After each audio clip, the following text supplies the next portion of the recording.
Under most circumstances, the 11-hour driving limit cannot be exceeded without violating the rule.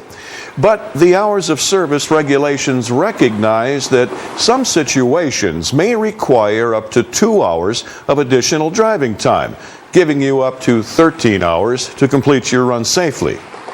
This is called the adverse driving conditions exception. To qualify for this exception, several conditions must apply.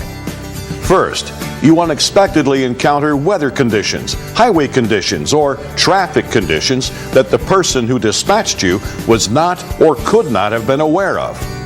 Second, your run could have been completed in 11 hours if these unexpected conditions did not exist, and you're able to complete the run without violating the 14-hour or 60-70-hour rules.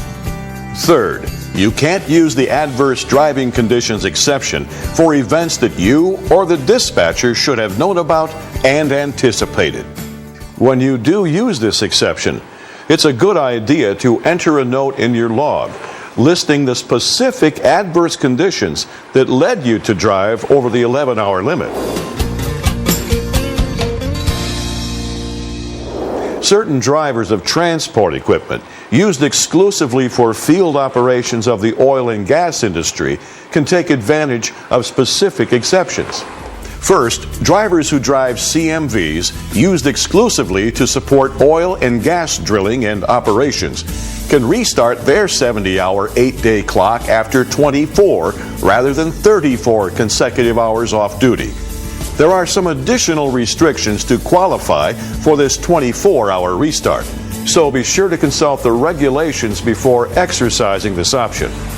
Second, if you are a specially trained driver of equipment that is specifically constructed for oil and gas operations, then you can count waiting time at a well site as off-duty. In other words, your waiting time at the well site can be excluded from your 14-hour total. If you do choose to take advantage of the waiting time exception for oil field operations, use the remarks area of the logbook or the fifth line of a 5-line grid to show exactly which off-duty times were spent waiting at the well site. Finally, oil field drivers who use the waiting time exception have the option of taking 10 hours off duty in two ways.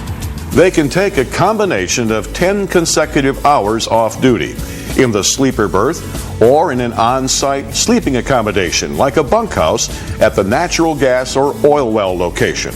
Or they can achieve the equivalent of 10 hours off duty by splitting the rest time into 2 separate periods in the sleeper berth or the on-site sleeping accommodation, as long as neither rest period is less than 2 hours and the 2 rest periods together total 10 hours.